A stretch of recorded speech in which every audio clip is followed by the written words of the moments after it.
एक समय का राजा अपनी सल्तनत में बहुत शक्तिशाली था।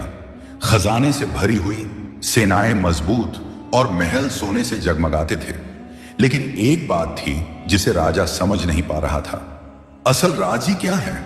वह रोज अपनी गद्दी पर बैठकर सोचता, क्या शासन करना राजी है? क्या खजाना राजी है? क्या मेरे सामने सिर झुकाना राजी है?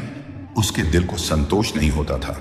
एक दिन राजा ने अपने मंत्री से पूछा, बताओ मंत्री, राजी में सबसे बड़ी ताकत क्या है?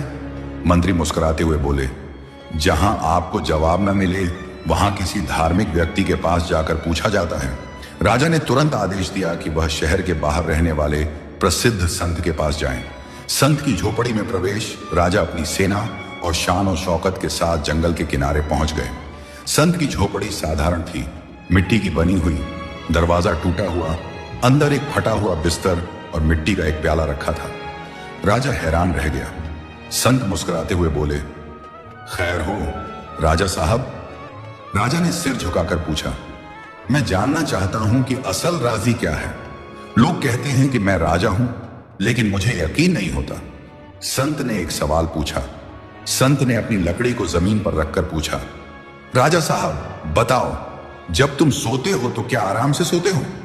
राजा चुप, फिर बोले, नहीं, मैं चिंता में सोता हूं। दुश्मनों का डर, विद्रोह का डर, खजाने की सुरक्षा, लोगों की शिकायतें।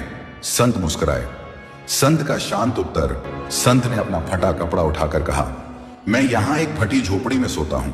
न तो खजाने हैं, न सेना, न महल, लेकिन मैं इतनी गहरी नींद सोता हूं कि सुबह सूरज की रोशनी मुझे जगाती है। राजा हैरान होकर बोले, तो क्या तुम अपने आप को मुझसे बड़ा समझते हो? संत ने नर्म आवाज में उत्तर दिया, राजा वह नहीं होता जिसके पास सल्तनत हो।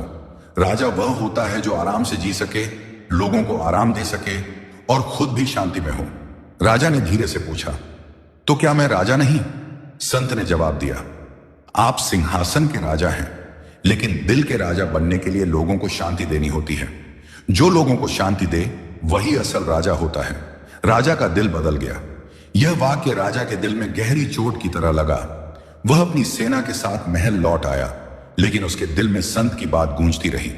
अगले दिन उसने घोषणा की, वह रोज अपनी प्रजा की समस्याएं सुनने के लिए बैठेंगे, गरीबों का कर्ज माफ करेंगे, जरूरतमंदों के लिए खाने पीने का इंतजाम करेंगे, भ्रष्ट अधिकारियों को उनके पद से हटा देंगे, न्याय को सबसे बड़ी प्राथमिकता देंगे।